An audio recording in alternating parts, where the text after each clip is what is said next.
কিভাবে করছিস বাবারা?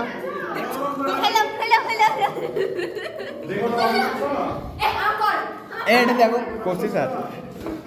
আজ এটা হচ্ছে আমাদের তেমন একটা পৃথিবী যেটাতে কোনো উঁচা নামা নেই, মানে একদম স্লিপ একদম।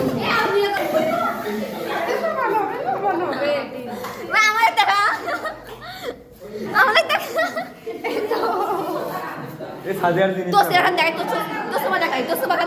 সাদিয়ার জিনিস দেখি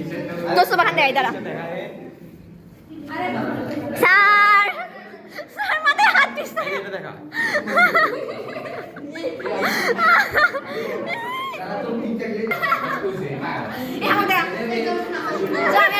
আমার একসাথে করি